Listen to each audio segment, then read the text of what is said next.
Hello, Contrarian Dude here, and I want to talk about something that comes up so often in conversations.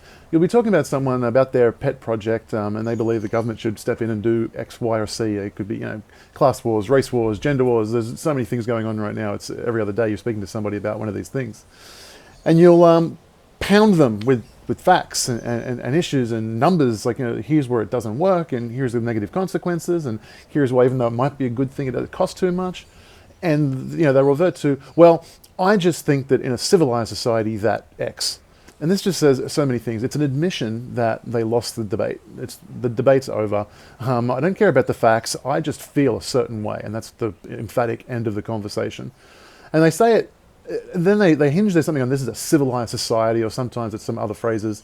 And really what they're saying is the cost doesn't matter. All the downside, all of the facts that you've presented me, completely irrelevant. I don't care about any of them. Some things are so important that you just have to do them anyway, even though they have a net negative outcome or a bad or too costly, etc. There is a price for everything.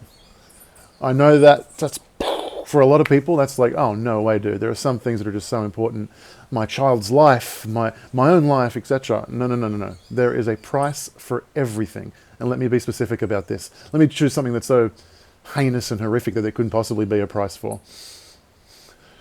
Any parent out there could, at a cost, absolutely 100% guarantee and make sure their child is never, ever, ever, ever a victim of pedophilia. They're never kidnapped, something like that. You could hire bodyguards, you could hire, and maybe there's a bodyguard corrupt, so you might have to hire a number of bodyguards and they can cross-check each other, etc. And you could have your child, be followed around by bodyguards, and you could absolutely 100% make sure that your child is never, ever, ever a victim of pedophilia. But do people make that investment? And generally the answer is no. And so why? Why is that? When there's an issue, something that's so important, something that everybody believes in, something that you give your own life for, and still there's a price to it that we aren't willing to pay.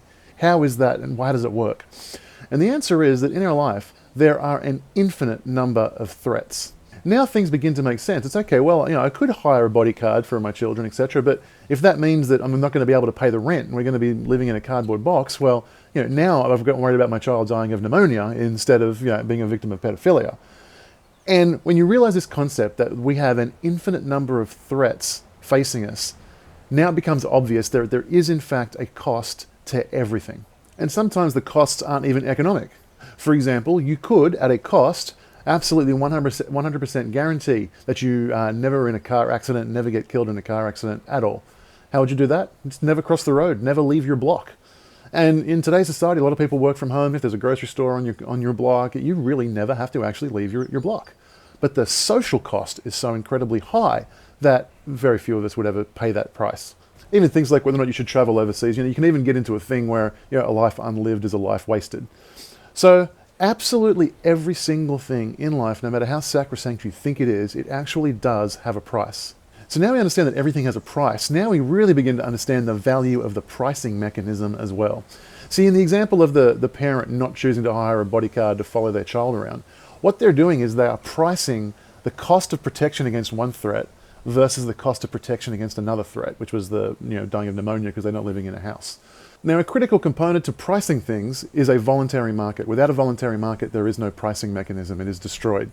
In fact, I think it was Hayek, I could be wrong, who said that socialism is doomed to failure because they've destroyed the pricing mechanism. So let's take a look at some real-world situations in the United States where the government stepped in, there was loads of coercion, they decided something was a significant threat, and they broke the pricing mechanism, and as a result, there's been some very negative consequences.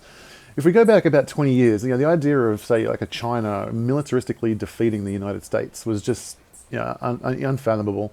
It could never happen, and they also couldn't destroy us economically. But because of a broken pricing mechanism, and because in a civilized society you deserve to be safe, America chose to go and fund wars and entangle itself in foreign affairs for our safety. They thought they would make the world more free, they thought they'd be a policeman of the world, they thought they would do all these kinds of things, and they would just, as a bare minimum, will make people safe. In doing so, along with a lot of other bad decisions, they've put the country in over $18 trillion in debt. China holds over $1 trillion of debt all on its own. And whereas 20 years ago it might have cost China a quadrillion dollars, money it just never had, and all its human beings and its incredible cost to try and topple the United States, now if they just liquidate their $1 trillion of US Treasury bonds and do a few other things, now all of a sudden they could completely decapitate the United States economy, completely destroy it. I'm not saying they're going to do it or it's likely they're going to do it. I'm just saying that compared to how difficult it would have been for China to topple the United States 20 years ago, it is now so much easier. They can do it without firing a single bullet or firing a single missile. And this is the reason that this comes about, is because this pricing mechanism got broken.